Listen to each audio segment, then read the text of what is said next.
Porém, para começar, o momento Mastermind, não é Exatamente. Aquele momento, aquela dica super especial para você organizar cada vez mais a sua vida, atingir seus objetivos, enfim. Bastante dicas legais para você. Confere aí. Olá. Nossa vida é cheia de idas e vindas, mas há uma coisa que não se altera, o passado. Pelo menos não de forma concreta.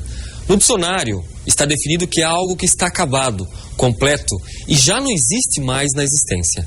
Tais como palavras pronunciadas, oportunidades perdidas e situações que há muito tempo que aconteceram.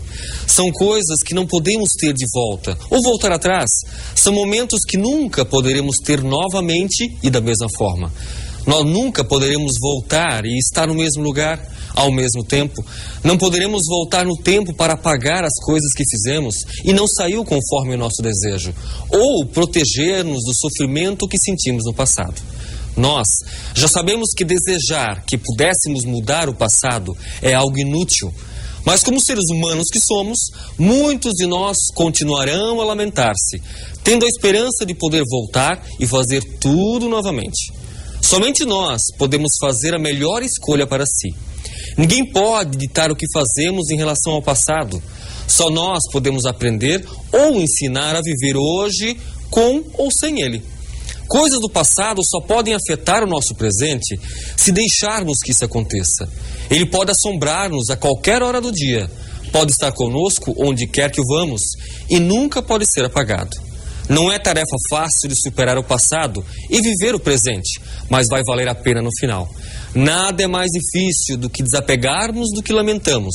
Nada mais difícil do que aceitar que somos capazes de cometer erros na vida. Mas somente se conseguirmos aceitar e compreender que essas coisas acontecem, conseguiremos definir quem somos e quem queremos ser.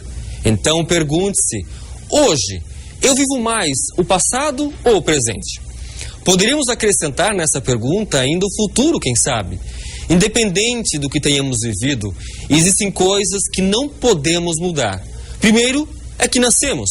Segundo, é que um dia vamos morrer. E terceiro, é que nós não vamos conseguir mudar o passado. Portanto, pare de sofrer pelo passado. Se passamos por tudo aquilo, teve uma razão. Precisamos tirar as coisas boas de lá e carregar conosco. Entretanto, deixemos o passado no lugar dele e vivamos bem vivido o presente. Mas que no futuro não nos arrependamos novamente de hoje. Pense nisso.